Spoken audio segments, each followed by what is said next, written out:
Having completed the three stages of ascent of the soul, namely the physical, the vital, and the mental, we have now come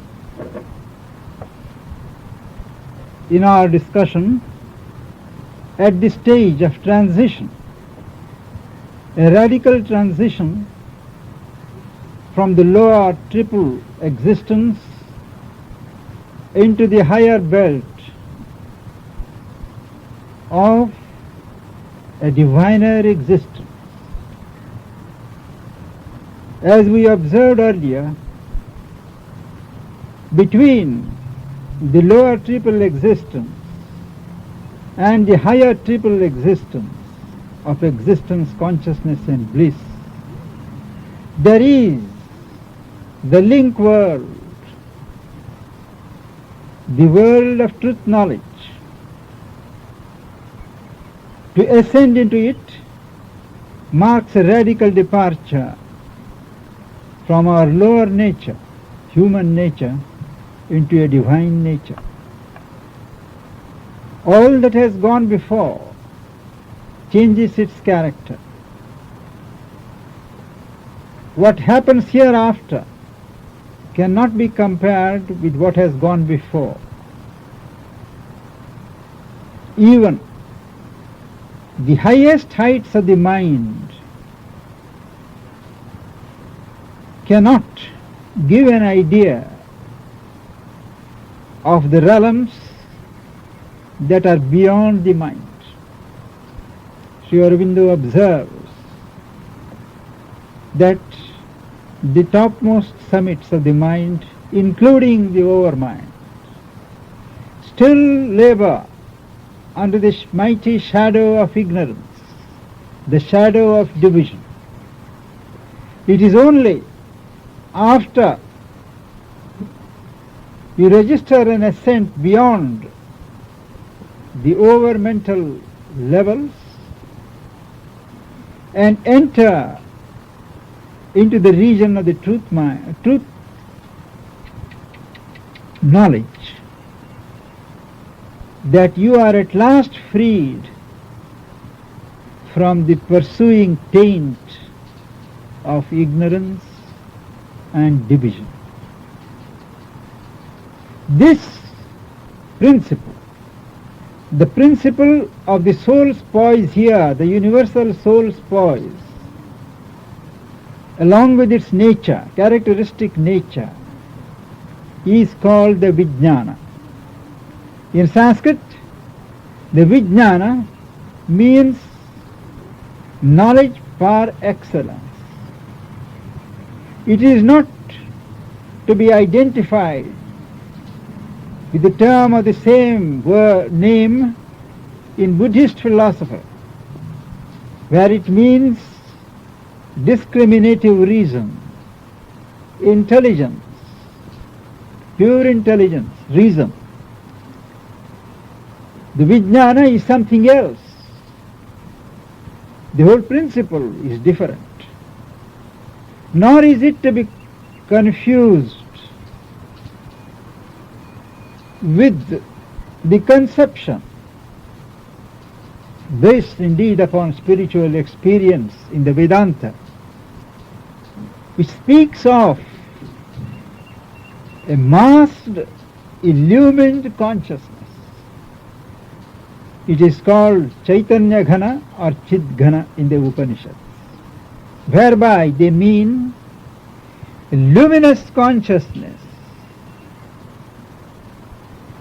masked around one idea, one truth of oneness. It does not admit in its fold the truth of multiplicity. Neither of these constitute the truth of Vijnana. Keeping this in mind,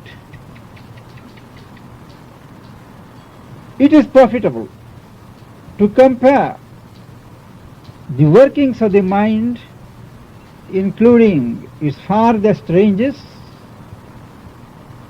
with the workings and the functionings of the vijnana, which we shall call for our purpose the principle of truth knowledge. The mind seeks for knowledge.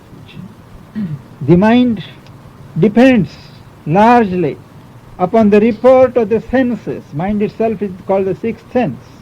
The five senses pursue the objects, alight upon them, bring back the report, and submit it to the presiding mind.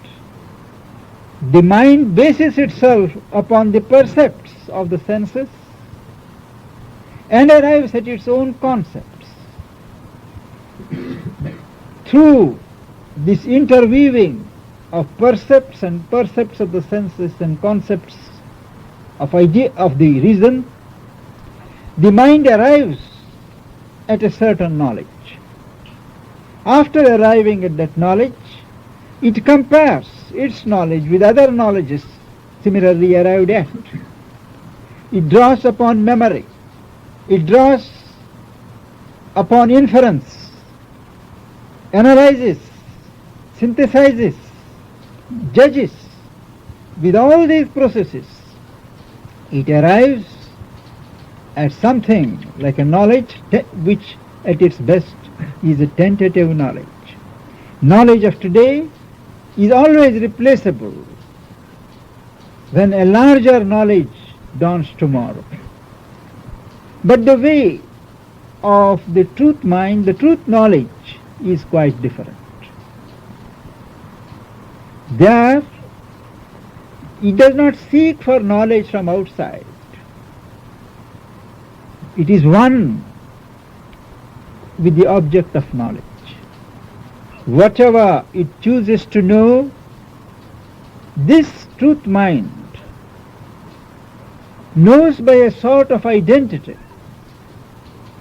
Just as I know that I am so and so, I know what is happening in me. When I feel joy, I know. When I feel anger, I know. Similarly, by an equally authentic and valid experience, this truth mind knows everything that it chooses to know. It does not have to infer. It does not have to draw upon a past memory. All knowledge stands mapped out to its vision. The knowledge of the vijnana is one of self-vision. There is a vision which widens itself, elongates itself as the need may be. And the knowledge is delivered without having to reason. Some distant idea of the working of this faculty can be got by the working of what is called intuition. Normally, what we call intuition is not intuition at all, but a vague and a weak reflection. Man is normally accustomed to work his reason, logical reason, and arrive at a result, conclusion. At times what happens, with the rapid turning of the intelligence, the intellect leaps certain steps and arrives at a conclusion with a certain certainty about it. And that we call intuition. What has happened is only a precipitation of the working of the laboring reason. When one traces back sincerely, conscientiously, one can know which are the steps which have been leaped over.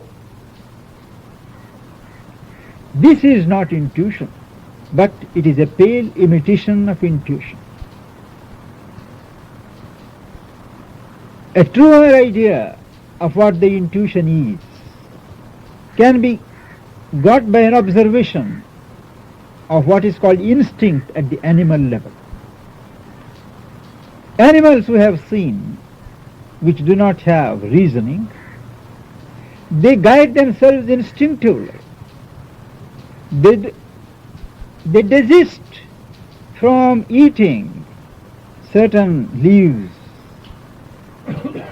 They hesitate to place their feet in certain areas, and so on. When there is danger, they instinctively feel the sense presence of danger.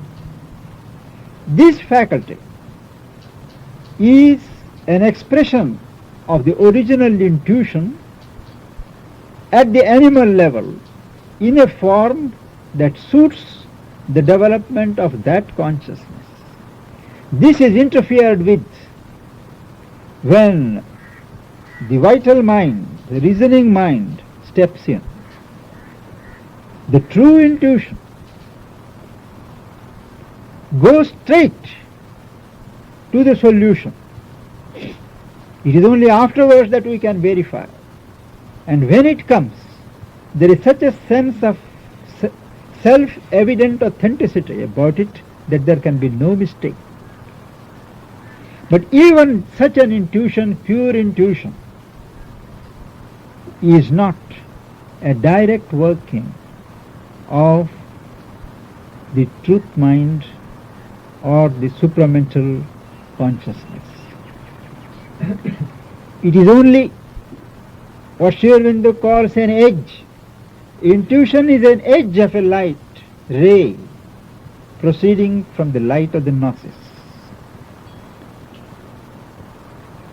For our purpose, Vijnana, truth knowledge, the supramental and the gnosis are the same. When a proper intuition works, the mind, human mind, rushes and mixes up its own stuff with that pure intuition. So that ultimately what we have even in the intuition is pure enough. It is the origin, it is a mixed and a pseudo-intuition. To be free from this intrusion, Sri Aurobindo points out that we have to take care to keep out the mixture of the physical mentality, which always depends for its knowledge upon appearances, upon the vital mentality, which is governed largely by desires, emotions, passions, preferences. And also thirdly, to keep out the workings of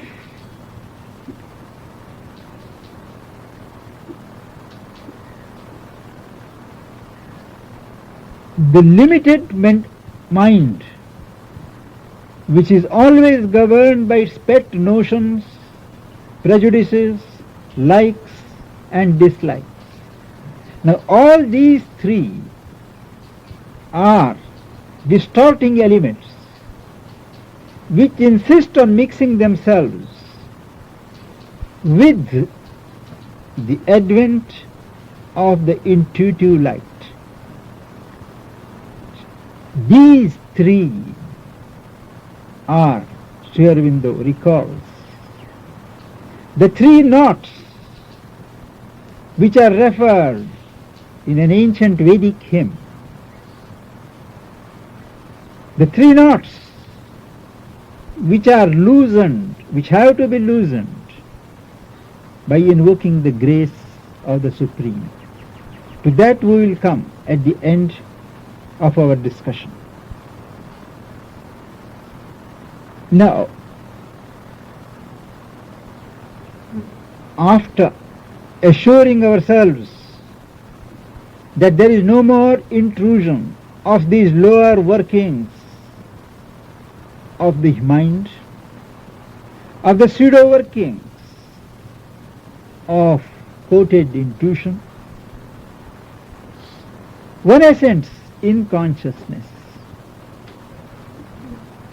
One has to cross through levels after levels. The level of illumination, the level of inspiration, the level of intuition, before we are admitted into the realm of the gnosis. The gnosis, the world of light, the world of truth power.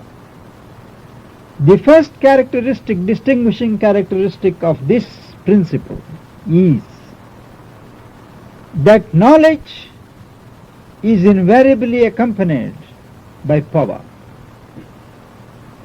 It does not happen here as it happens on other lower levels, that there is the idea, but the idea cannot effectuate itself for want of a supporting power. Here, truth reveals itself as knowledge, and that knowledge carries its own self-effectuating power. This, it is not even a combination. It is a double principle of knowledge and power. To put it in other words, it's creative truth. The ancients had a way of speaking in picturesque symbols. They speak of this vijnana, this principle, as the sun of truth, the glorious sun of truth, of whom the physical sun on our planet is a symbol, only a symbol. This sun, they called the eye of the gods, because the functioning is through vision. Whoever reaches or attains that level sees with that vision, not with that borrowed light passing through our physical organ of the eye, which can be deformed by any defect in the instrument. It is a self-seeing eye of light. It is also called the creator or the manifester of the universe, because the truth that shines through the sun of truth is creative.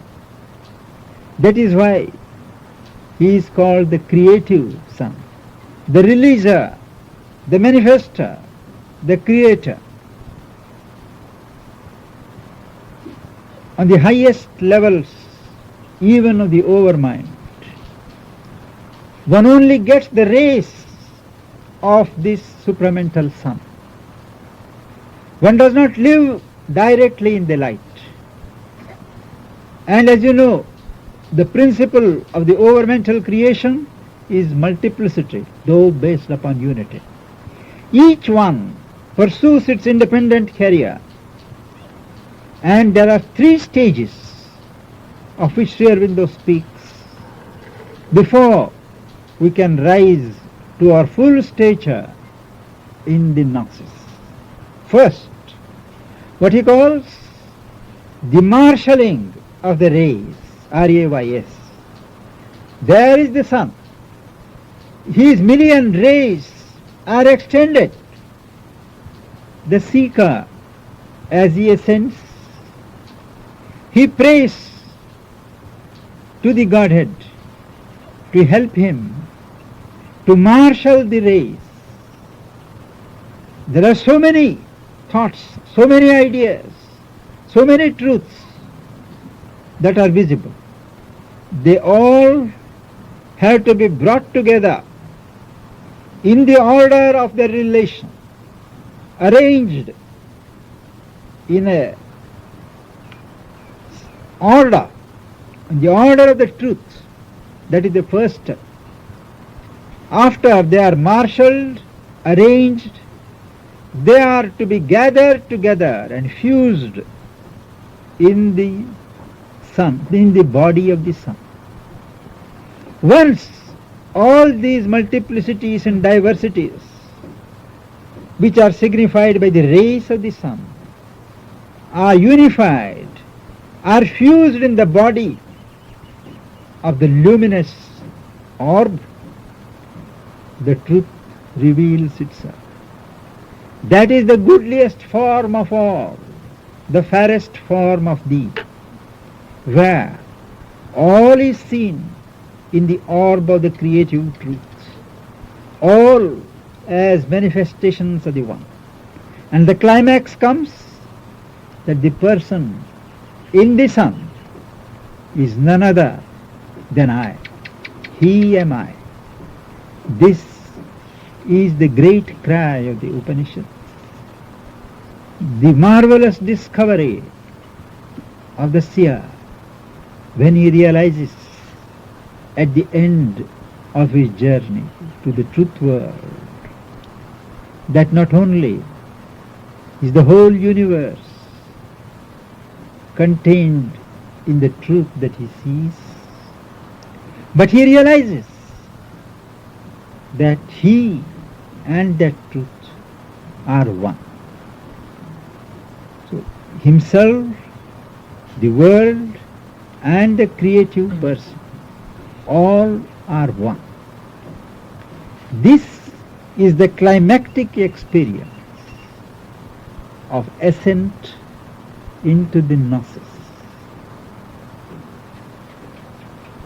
I spoke of the Vedic parable in which there is reference to the three knots.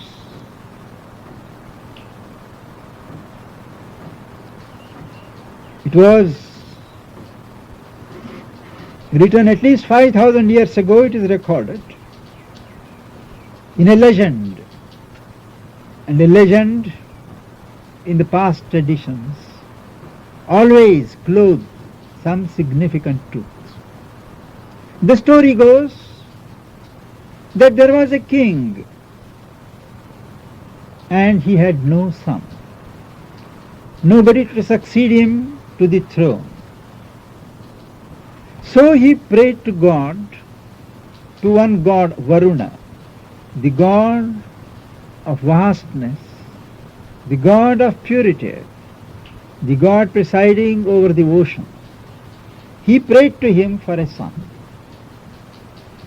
And when he prayed, he said, "Give me progeny, and the first son I will sacrifice to you." The god was obliging, and he did get a son. But the king conveniently forgot his promise. But the god would not let him forget. He afflicted him with dropsy. So when the king was afflicted with dropsy, the story got round, and the boy, he was a young boy, hardly 10 or 12, he came to know the whole story, and he knew that his father would then take him to be sacrificed. So without his father's knowledge, he ran away to the forests. And there, in the course of his wanderings, he came across a poor couple who were starving, who had a son. He struck a bargain with them that their son, called Shunashepa, they would give the son in exchange for 100 head of cattle. The bargain was struck. The young boy, younger than this prince, he was brought to the palace. The cattle were given in exchange, and the huge ceremony started with Shunashepa tied to the stake in 3 places, 3 strings, top, middle and bottom. When the ceremony was in progress, when hymns were being recited to propitiate the deity, one sage took pity on him and told him to invoke that very deity with particular hymns. And the story is that he went on invoking in 15 verses, praying to that God. And the most significant verse was, he told him, you release me from these 3 knots so that I may once again look on the face of my mother, the infinite. Western scholars and Indian students following them interpret this hymn as an evidence of human sacrifice. As usual, they are far wide off the mark. This is a parable of the human soul tied to the stake of ignorance. The word Shunashepa, in its derivative sense, means a ray of delight. The human soul issues from the creative delight of the Supreme. Each soul is a ray of bliss. Here, in this field of ignorance, in this world of ignorance, has been enveloped by darkness, obscurity, and it is triply bound to the lower nature. There is a lowermost bondage to the physical bondage, the middle, the bondage to the vitality, passions, ambitions, desires and such like, bondage in the mind, the mental bondage. So these are the 3 bondages that the human soul wants to be delivered of with the aid of the grace of God, so that it can look again on the face of its mother, who is the infinite, Aditi, the mother of the gods, the mother of all. Aditi, whom Sri Aurobindo describes as the vast infinite taking a form. This is the parable of the human soul. Even before one is admitted a sanctum of the truth mind, these 3 knots must be dissolved. What Mother calls the triple ego,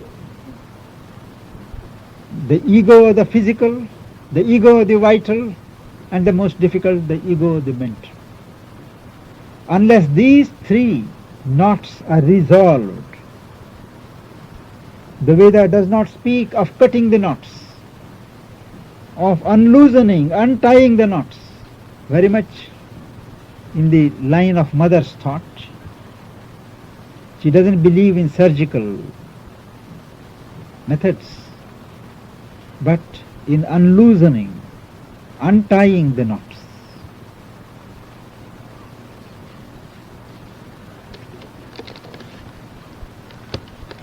This Vedic parable is repeated in the life of each and every individual at some stage or other in the course of his evolutionary journey to the spirit. Just as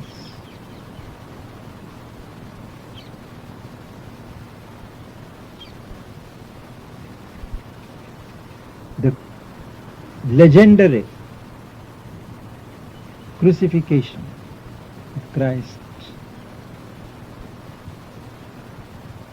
is repeated in each individual case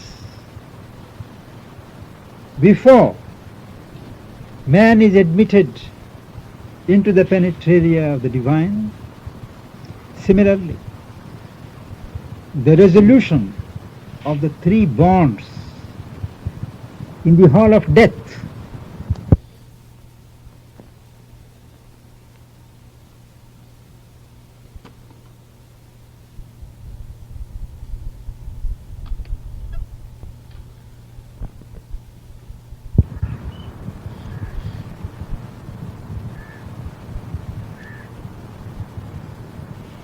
Any questions?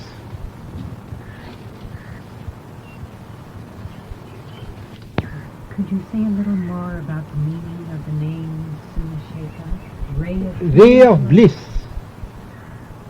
Ray Of human delight or divine delight? divine.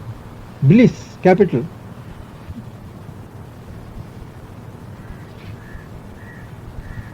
Of which human joy is a deformation.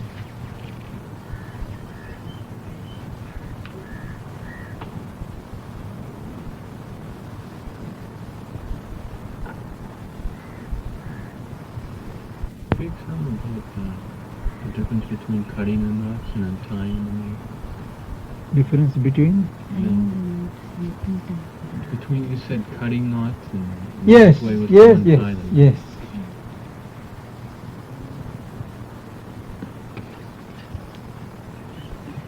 The knots in lower nature, they have formed in the long course of evolution due to involvement in ignorance and obscurity, and the fact of our being rooted in inconscience. So this has developed certain convolutions and knots. The old Indian, not the ancient, but the medieval Indian way and the way of ascetic disciplines all over the world was to make a radical decision to cut off the offending parts, to leave out those parts which are under knots, which refuse to march along. So from the soul, from the central being, a decision was made and they were just psychologically cut off. They were no more allowed to participate in the journey. Now the Vedic way, the mothers and Sri Aurobindo's way, is not to shut out any part, not to cut out any section, but to patiently loosen the knots that have formed down the centuries and reset the working. Place each part in its proper place. The proper placement of emotions, of parts, of thoughts, of ideas. At present they are all displaced and in wrong places. For them to be gathered up and put it in the proper functionings, that is the unloosening of the knots and reforming the personality. Nothing is to be excised, nothing is to be cut out, all is to be gathered up, released from the clamps and promoted to play their respective parts in the journey to the divine. It is easy enough to renounce,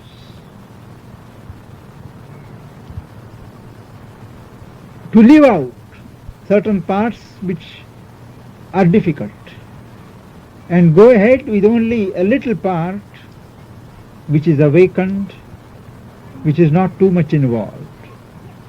Thereby man forfeits the trust placed in him by the Creator, all-wise Creator.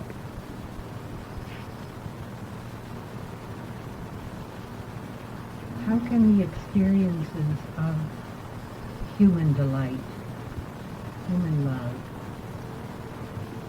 be transformed in daily life experiences to those of divine love and divine delight?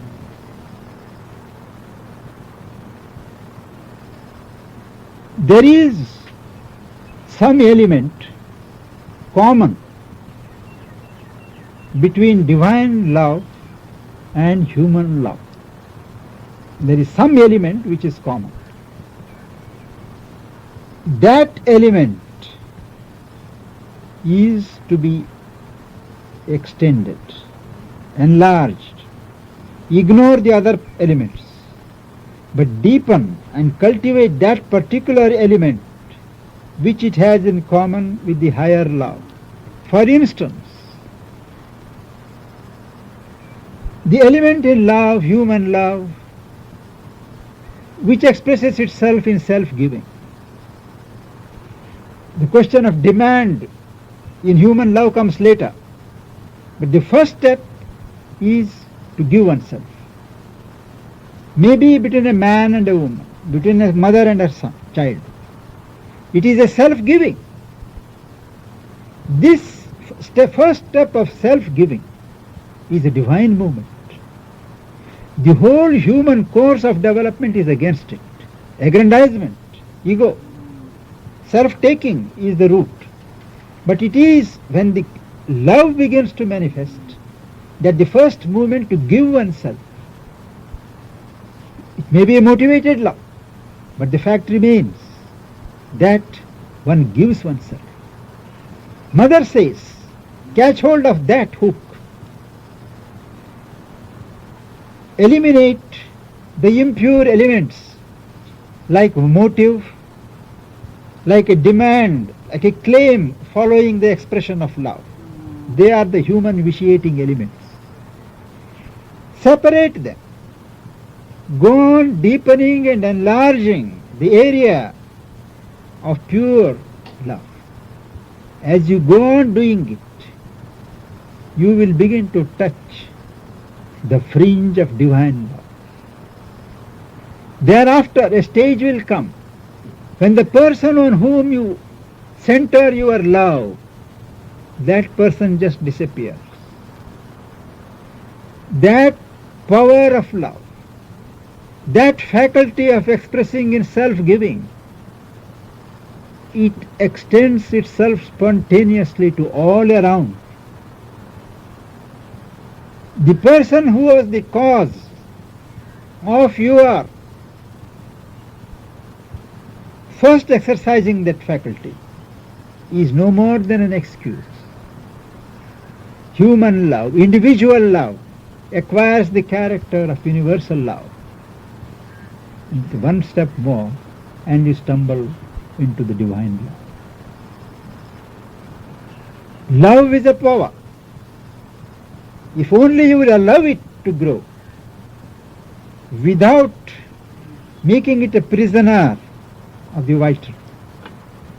It draws out the soul from its depths.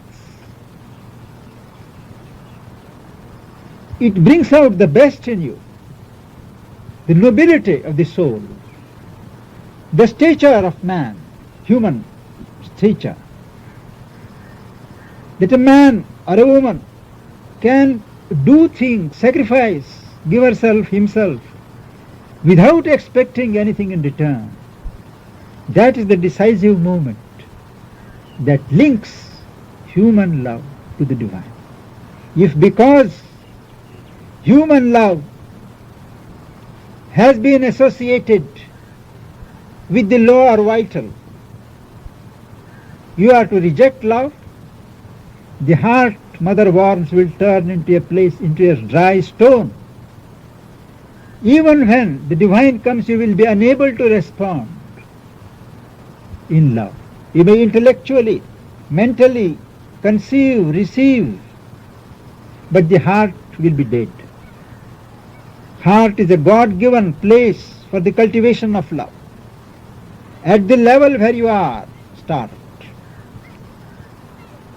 Love for an animal, love for an idol, icon, love for a person, but love.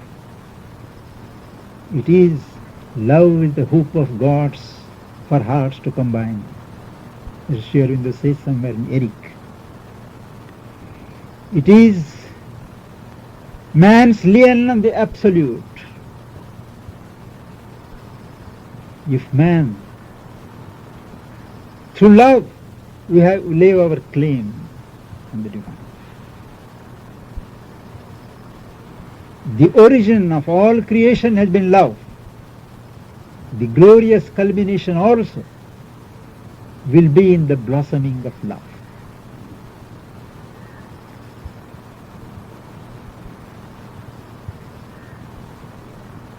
When the supramental consciousness organizes itself fully on earth, the characteristic atmosphere will be one of love, pure love, and there is nothing that love cannot achieve. That's why the mother says love is the greatest power.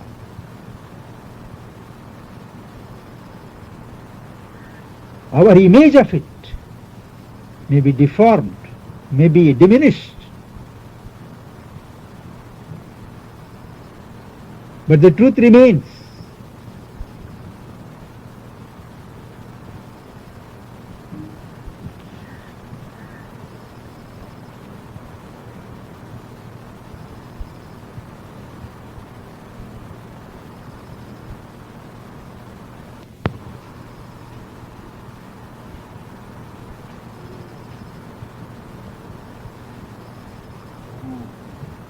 He simply said, I think, of the overhead planes. He speaks of overhead planes, and in a passage or two he says there are certain passages of overmental inspiration.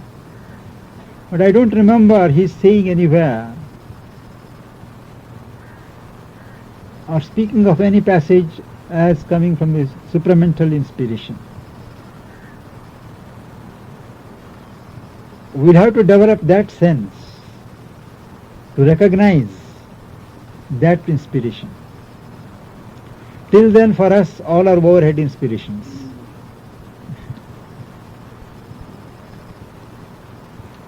Christ talked about a personal, individual rather, divine life, and in that sense, he is somewhat like this teacher. You feel that, have you heard Sri Aurobindo say that Christ, one particular plane he might have been on, whatever, so that he would have some knowledge possibly of this kind of thing, the kingdom of heaven, to be believers?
If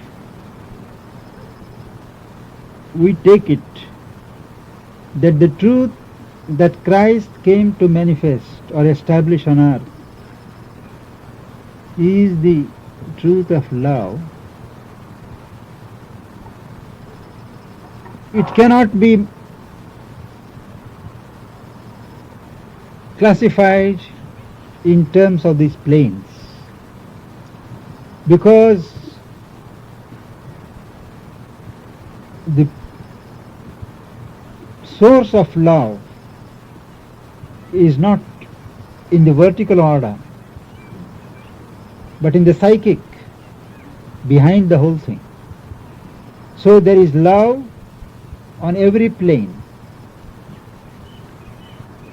There are certain manifestations which cannot be evaluated in terms of planes. When they derive from the soul, like delight, like love, they are present on each plane. So all that we can say is he was a spiritual consciousness. He came to manifest spiritual love, and much more than love, to establish the fact of grace. That the divine grace can alone save man.